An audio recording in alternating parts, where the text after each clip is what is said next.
mbayang nek carane kaya ngene iki. Werkudara musuh Kresna, aku diajar senjaki. Kok tetep rasa terus ta aku? Wah, mbok ora weruh. Wani ngajar karo Durna bapakku aku musuhe. Mula sinuwun Darawati tak aturi supaya bloko wae. Timbangane kok kriwikan dadi grojokan keguyon dadi tangisan. Dadi gegeran negara Ngamartaya. Kowe bloko gandhek marelo waktu jan iki papane menyang endi? Yen ora gelem bloko aja nglakon dosa wae.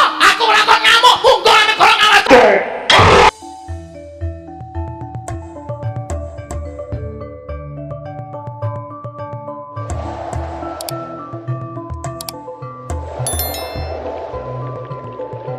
Ngaturaken panuwun ingkang tanpa pepindhan dene mekaten ya sing pangandika Paduka Kanjeng Koko Prabu. Saestu adamel asrep raos sing manahipun ingkang rayi Ngamarta. Koko Prabu wale-wale menapa rawuh Paduka Kanjeng Koko Prabu wonten ing Daturaya negari Ngamarta. Mboten nedya kula kanthi ngrembak perkawis negari Ngamarta miwah kanalindranipun ingkang rayipun Puntadewa. Tuwin boten ngrembak perkawis para kadang Pandhawa boten. Namung mugi andadosna ing kawuningan nalika ri Paduka pun Puntadewa nglampahi sari-narite sesemek Ron Raja Mula bebantal Bata Sarimbak ing wanci anggara kasih boten kanthi kanyana-nyana wonten ing madyaning pasumpenan ingkang rayi Ngamarta pun Darma Kusuma nampi rawuhipun inggih menika sinuwun Prabu Jim Yudhistira. Koko Prabu Ndarawati tertentu sampun mriksa bilih gumelaring negari Ngamarta menika dumados saking wana marta ingkang duk nalika semanten minangka dados negarining bangsaning Jim ingkang kapandhigan dening Prabu Yudhistira sakadang kadheyan. Tumunten kadang kula pun Bratasena ingkang babat wana marta miwah kadang kula pun Permadi saengga tinarbuka kanugrahaning dewa awit saking keparinging Sang Hyang Bathara Indra negari Jim kala wau temah kababar dados kamanungsan wekasan Pandhawa nampi triman wujuding praja inggih menika ingkang winastan nggih negari Ngamarta ingkang kinarya mukti para Pandhawa dinten menika ugi Koko Prabu. Wondene rawuhipun Sang Prabu Jim Yudhistira duk nalika wonten madyaning pasumpenan cetha dawuhipun Sinuwun Prabu Yudhistira bilih dinten sakmangke para Pandhawa inggih menika hambangun wujudipun pendhapi Prabasuyasa inggih pendhapi Prabayeksa ngemuti bilih negari menika peparingipun Sang Prabu Yudhistira. Mila dawuhipun Sinuwun Prabu Yudhistira bangsaning Jim menika kala wau tansah gumana musik wonten manahipun ingkang rayipun Puntadewa. Kados menapa larampan ingkang kula tampi menawi kula mboten saged mituhu dawuhipun Sang Prabu Yudhistira jernyatanipun Pandhawa menika mboten yasa negari namung nampi triman saking Sang Hyang Bathara Indra. Tuwin nampi titipanipun Sang Prabu Yudhistira nalindraning Jim ingkang sampun kundur wonten asal mula-mulanipun. Dawuhipun Sang Prabu Yudhistira ingkang mekaten menika kala wau printen pantraning dalu tansah gumana wonten manahipun ingkang rayi Ngamarta. Namung kemawon ingkang rayi nedya jumangkah amiwiti ambangun Prabasuyasa inggih Prabayeksa padhang sutaning manah kula Koko Prabu. Kenging menapa Paduka paring dawuh ingkang mekaten jer Paduka sakmenika ingkang minangka dados pengayomanipun para bangsa Ngamarta tegesipun Yai Prabu ingkang sampun pilih minangka dados makuthaning bangsa ing Indraprastha. Teka namung badhe ambangun Prabasuyasa wujuding pendhapi Prabayeksa kemawon Paduka dadak mawi kodheng penggalipun menika ingkang dipun penggalih menapa? Tuwin ingkang gumana musik wonten penggalih Paduka Yai Prabu menika babakan perkawis menapa? Dereng kemawon kula munjuk atur sadanipun Sang Prabu Jim Yudhistira duk nalika wonten madyaning pasumpenan cetha kula tampi wonten sekawan syarat ingkang kedah linampahan supados Pandhawa kedugi ambangun inggih menika pendhapi Prabasuyasa wangunaning pendhapi kedah dingginakaken wujudipun ingkang winastan kayu jati seret utawa pelet deket sembur. Ingkang angka kalih wujuding Wedhi Malila, angka 3 Gandhik Malila Watu Cani, angka sekawan inggih menika Gilingan Mas. Ingkang rayi nembe sepisan menika ngawuningani sesebatan ingkang sampun lonjak nersa paduka Kanjeng Koko Prabu ingkang wujudipun kayu jati pelet deket sembur. Wedhi Malila, Gandhik Malila tuwin Gilingan Mas. Sampun tambuh-tambuh dhateng pinten-pinten brahmana tuwin Resi Pandhita. Ewadene sami boten mangertosi wonten pundi lenggahipun menapa ingkang kula sebetaken menika kala wau. Mila gandeng paduka menika nadyan wujuding jalma sawantah nanging paduka menika titising Sang Hyang Bathara Wisnu Dewa ingkang ngandum kabagyan tuwin katentremaning jagat. Ngamuningani wonten pundi lenggahipun kayu jati pelet deket sembur Wedhi Malila tuwin Gandhik Malila Watu Cani miwah Gilingan Mas. Kepareng ambak barana dhateng rayipun Puntadewa kula ingkang sumadya ngupaya wonten pundi dunungipun syarat ingkang sampun dipun ngendikaken dening Prabu Yudhistira menika. Kresna kakangku, bareng wis rampung ngendikane barep kakangku, ingkang wis ngendikake nggone bakal kepengin bangun wujuding pendhapa Prabu Suyasa ya Prabu Yaksa ingkang mapan ana negara Ngamarta. Monggo barep kakangku wis paring pangandikan akeh babagan syarat sranane kayu jati pelet deket sembur Wedhi Malila, Gandhik Malila Watu Cani lan Gilingan Mas.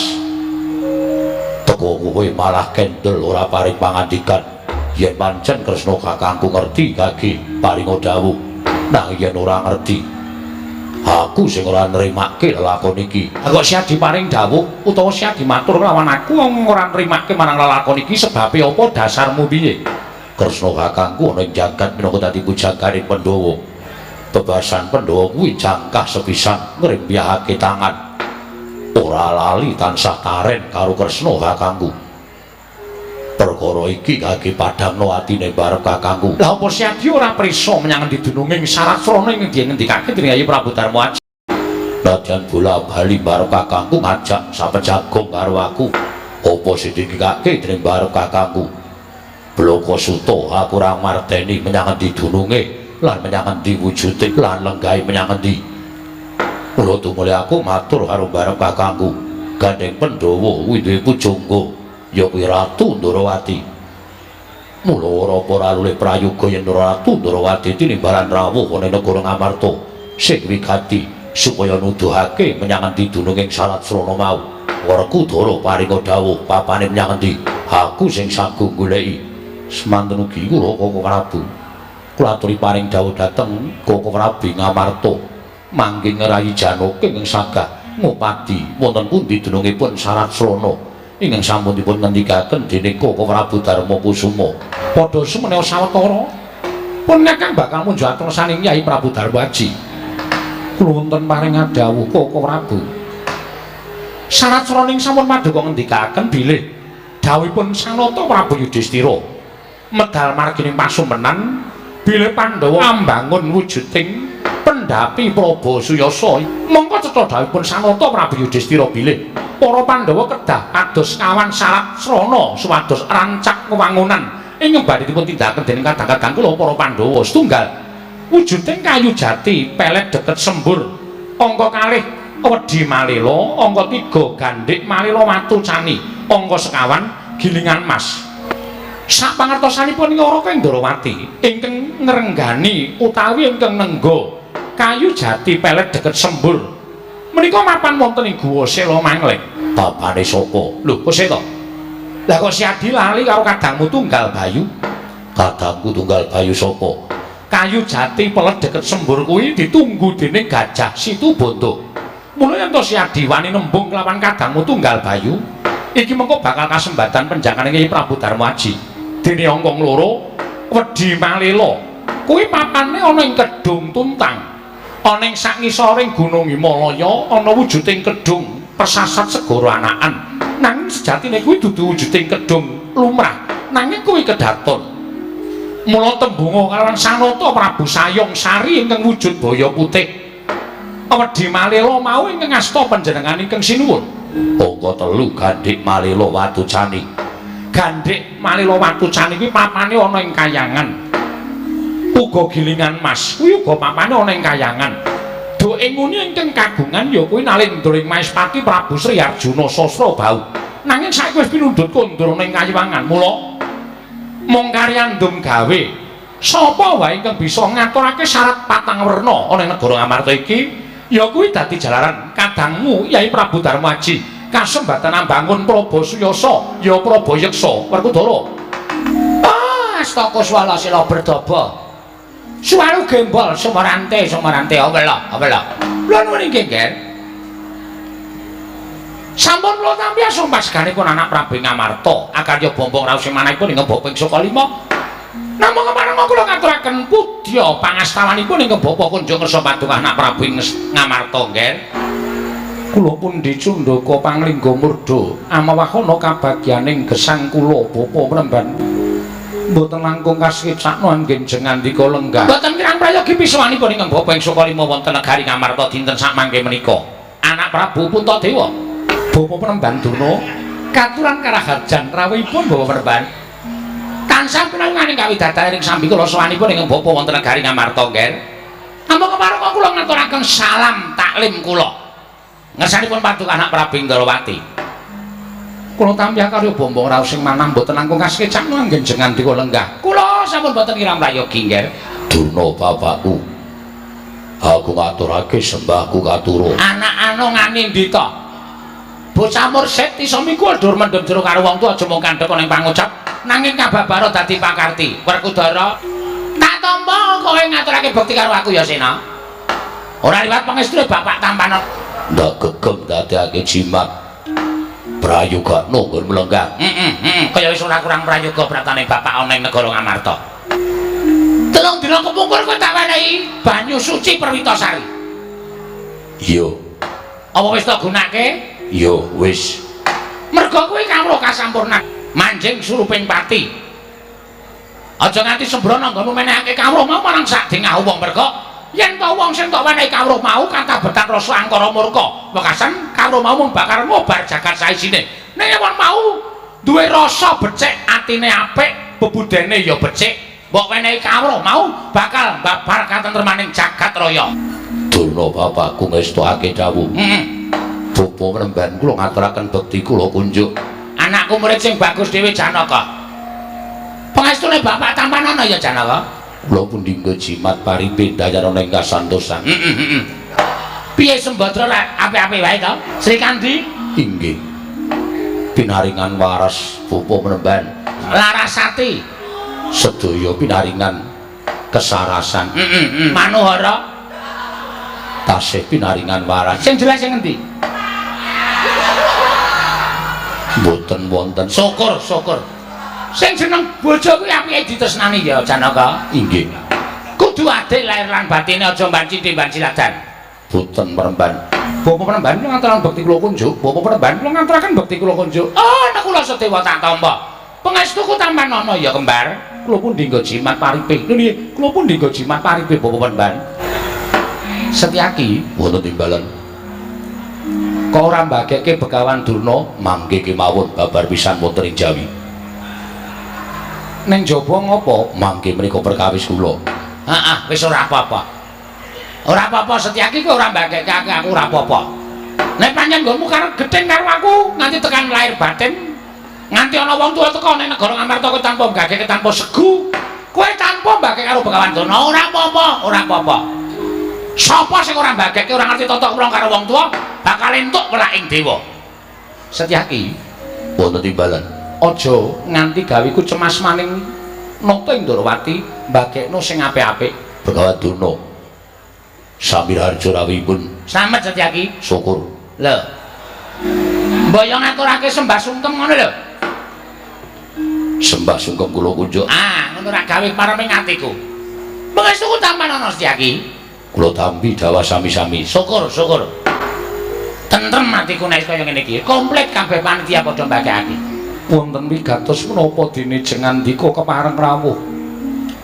Menapa saking keperluanipun Bapa Pramban Durna piyambak menapa dipun utus dening Kaka Prabu Duryudana ing Ngastina. Kemarin kula badhe mundhar kersa paduka anak Prabu Puntadewa. Sewu lepat diagung pangaksami. Menawi wonten lepate ngaturipun ing Bapak ing Sukalima kepareng ngangul birna sih samudra pangaksami. Menika istipun ngaten. Sowan kula menika boten saking pikajengan kula piyambak, namung kula menika dapur dipun utus dening anak Prabu Duryudana lan mugi andados ing kawuningan. Sampun wonten 3 candra etang kelengganing kok dinten sak mangke menika. Negari Ngastina menika kados nampi pegebluk. Negari Ngastina nampi welaking Jawata kasinggihan nggih. Kathah para kawula ingkang sakit sonten tetiwasan, sonten sakit enjing kapraloya. Mongko sedaya tetanduran tangan tuwa ingkang dipun tandur wonten negari Ngastina menika sami anggagangaken boten saged tukul angrembaka.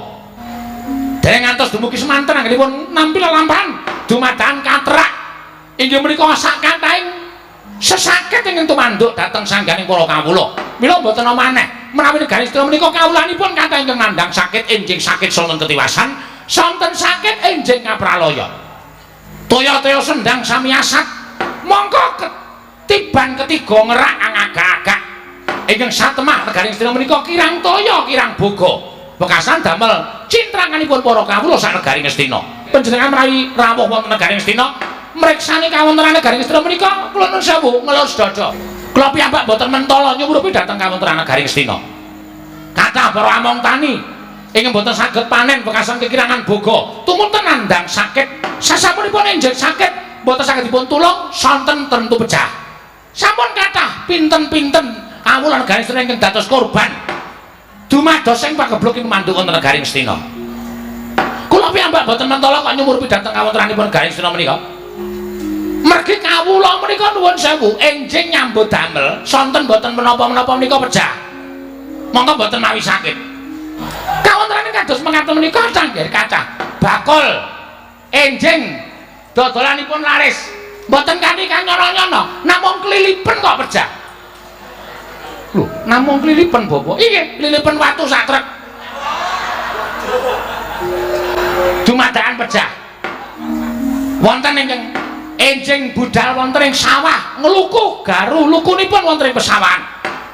Sonten mongko mboten wonten menapa-menapa namung ora dimasuk angin ngaten terus pecah. Menapa mboten mengerikan? Menika marambah makaping-kaping. Wah, mboten namung para among tani najan sedaya para nayaka ugi ngaten. Nayaka ugi kok kathah ingkang kondur saking kewajibanipun minangka dados nayakaning praja, mboten nganti kanyono-nyono. Enjing wangsul wonten griya sonten sakit enjingipun pecah. Pokokipun mboten ngantos ngangge petangan dina. Enjing sakit sonten pecah, sonten sakit enjing pecah, enjing sakit sonten pecah, sonten sakit enjing pecah. Ngaten menika wongsal wangsul. Ngantos kula menika bingung bidhalaken jenazah menika ngantos bingung. Tumuli anak Prabu Duryudana paring dawuh kaliyan kula, Bapak Durna, panjenengan menika dados pujanganing praja ing Ngastina. Kula aturi manekung dhateng panguwasaning dewa. Nyuwun ngersanipun dewa supados paring wengan. Kados pundi caranipun supados negari Ngastina menika waluya nirmala temajati, jati temah mulya. Tumunten wonten ing dinten Sukra Kasih ingkang kepengker kula minggah wonten ing sanggar pelanggatan. Kula minggah wonten ing sanggar pamujan manembah dhateng panguwasaning Dat Kamurweng Dat. Nampi menganing dewa. Nalika semanten wonten dewa ingkang mudhun merpeki dhateng jasa kula. Tuwin paring dawuh, "Ong ilahing Begawan Durna, negara Ngastina isa waluya nirmala temajati jati temah mulya, yen to kudu disranani wujude ya kowe ingkang winastan Gandhik Malela Watu Cani." Tumunten kula jugar saking tapa. Pungon-pungon amargi kula piyambak boten mangertos wonten pundi dunungipun Gandhik Malela Watu Cani. Kathah rencang-rencang Brahmana Pendhita Resi ingkang kula suwuni priksa wonten pundi dunungipun Gandhik Malela Watu Cani menika kala wau. Ewadene sami boten mangertos, bingung raos ing manah kula. Tumunten kula emut. Bila kula menika nggadahi putra siswa inggih menika para Pandhawa. Boten kok pendhawanipun. Nanging Pandhawa menika sinanding dening setunggiling Nalendra ingkang panci lantip panggraitane turta pinter dasare titis dewa.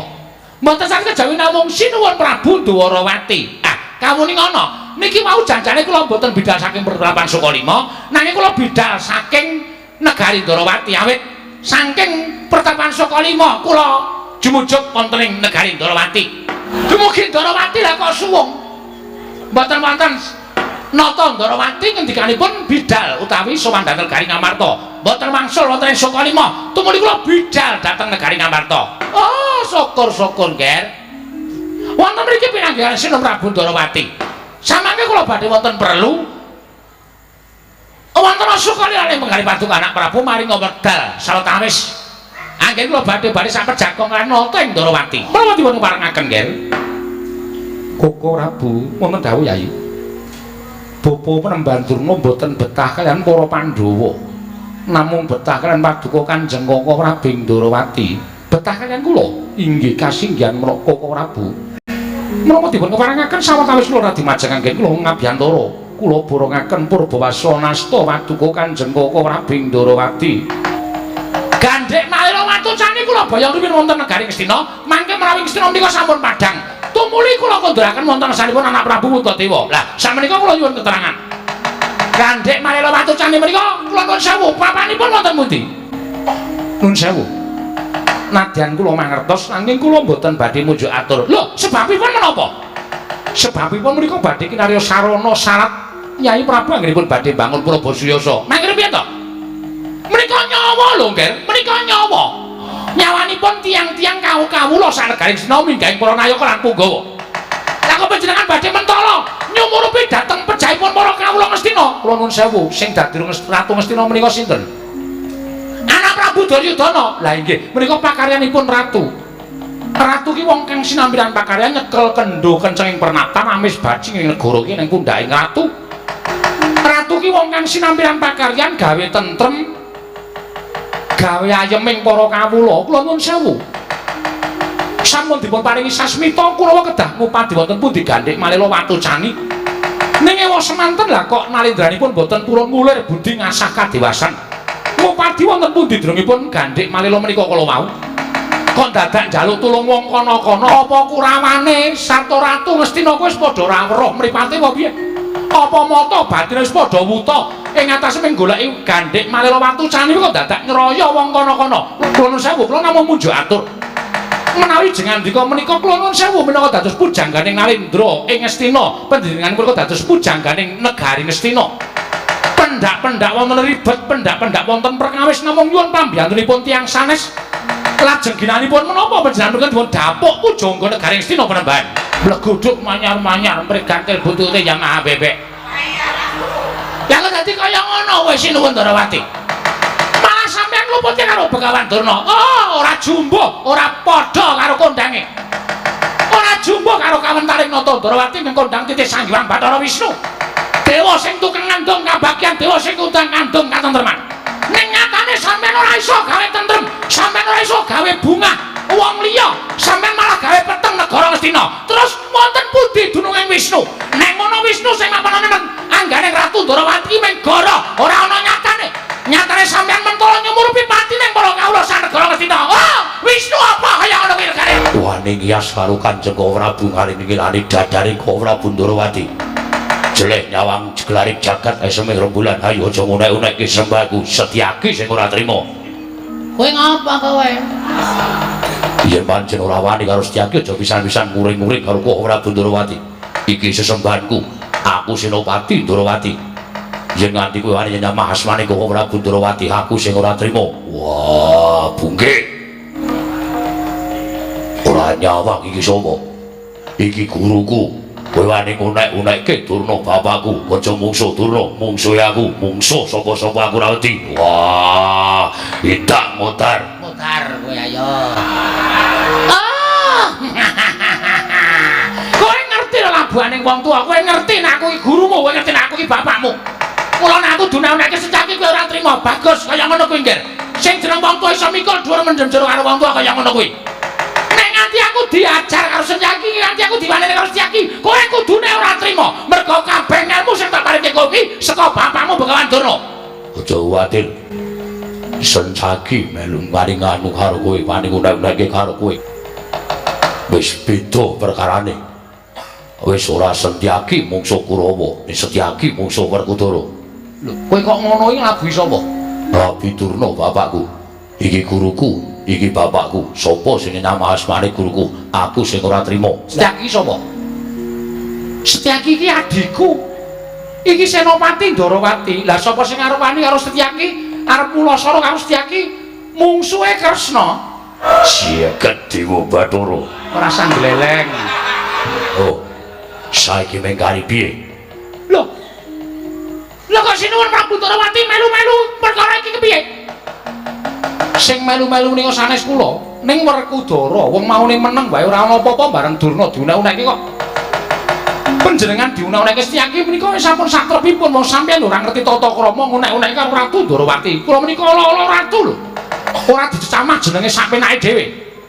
Ngrungokke ora gobokmu iki ngrungono. Werkudara kaya ngrungokke. Ah, gayeng nek carane kaya ngene iki. Werkudara musuh Kresna, aku diajar Setyaki. Kok tetep rasa terus aku. Wah, mbok ora weruh.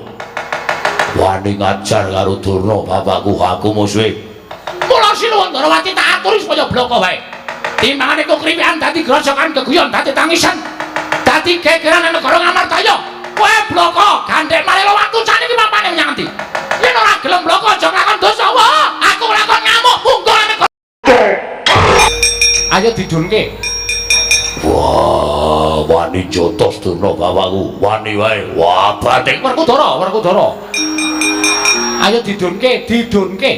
Setyaki mbok dunke apa ora?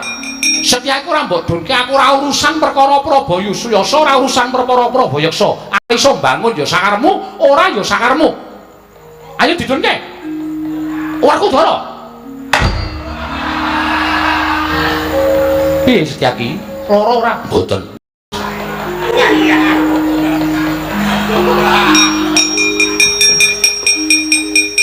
Wani jotos Durna bapakku. Wani wae. Wah, wangsulan. Udara mbok ora cengkiling. Ayo lungguh.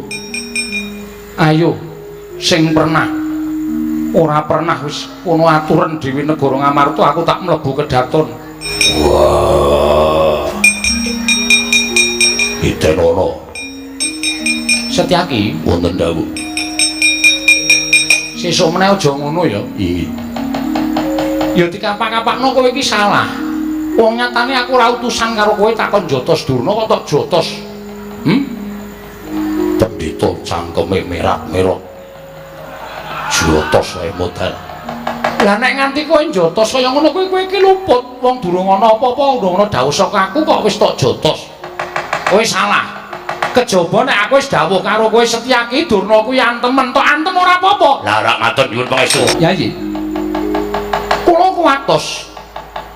Jumangkaipun kadang kula nunggul pawenang sasampunipun Setyaki medal saking Datulaya. Menika mangke malah boten perkawis antawisipun ngadi kula kaliyan pun Begawan Durna nanging perkarane malah Werkudara karo Setyaki. Kepareng paduka lan kula nyuwun pamit madal paselan. Koko Prabu kula aturi saged nyirep dhateng kamurkanipun kadang kula ing Jodipati. Sasampunipun menika monggo kula aturi kula borongaken anggenipun angarantem babakan wewangunan Prabayasa inggih Prabayeksa. Kelan ana kula nyuwun pamit ngrumiyini medal paselan kula sumanggaken Dimas Janaka kula nun maring adhawuh Koko Prabu. Si Adi kuwi uga siswaning Begawan Durna. Kok si Adi ora murina Begawan Durna dicempalani kelawan Dimas Setyaki? Boten Koko Prabu. Mangke mindak malih boten prayogi krana kula mawi petangan. Bapa Penemban Durna sampun nyala wentah kaliyan Koko Prabu Indrawati. Sampun tumindak ingkang boten sakmestinipun, sampun saklimaripun menawi kadang kula ing garba rujipun Dimas Setyaki. Dumunten gadhahi swaga ingkang kados mekaten. Nanging kadang Munjodipati ingkang sajake banget nggone nganggep kelawan Begawan Durna kuwi suwijining mandhita ingkang ora nate keluputan. Mangke dipun pasrahaken dhateng Koko Prabu Indrawati kula kinten boten badhe kecalan pamanggi Koko Prabu. Arjuna tatanen para kawula aja nganti kasemyok ing aradan.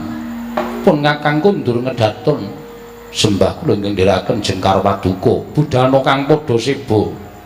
Kaya wis ora ana dawuh maneh Kyai Arjuna. Koko Prabu mestu padha dawuh Paduka Kanjeng Koko Prabu.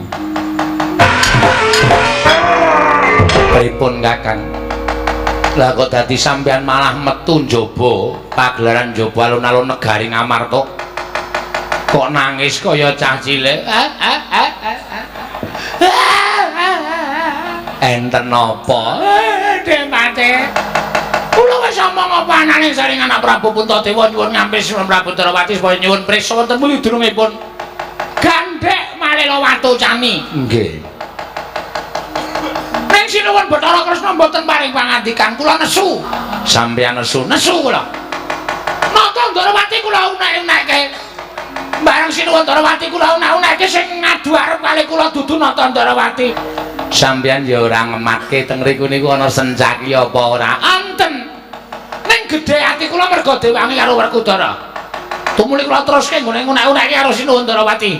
Oh, lah kok ora ngerti sangkan paning bilai. Brus. Brus niku sencaki jotos kula. Kula kontal nganti tekan jaban pendopo negara ing Amarta. Krekel. Ajeng tangi tubruk sencaki diajar. Mboten sah nangis. Ora nangis piye lara. Ditanya wong kok kon ra nangis. Kurawa diketake. Setyaki dadi panang, Setyaki dundurke. Kula ping madu arep karo Nata Darawati. Aja kula suni prisa. Teng pundi gandhe Malela Watocani? Oh nggih. Kudu menang Kurawa. Kurawa niku durung karo iso menang. Pun pokoke diketake Nipati. Nggih, ngestoke dawuh.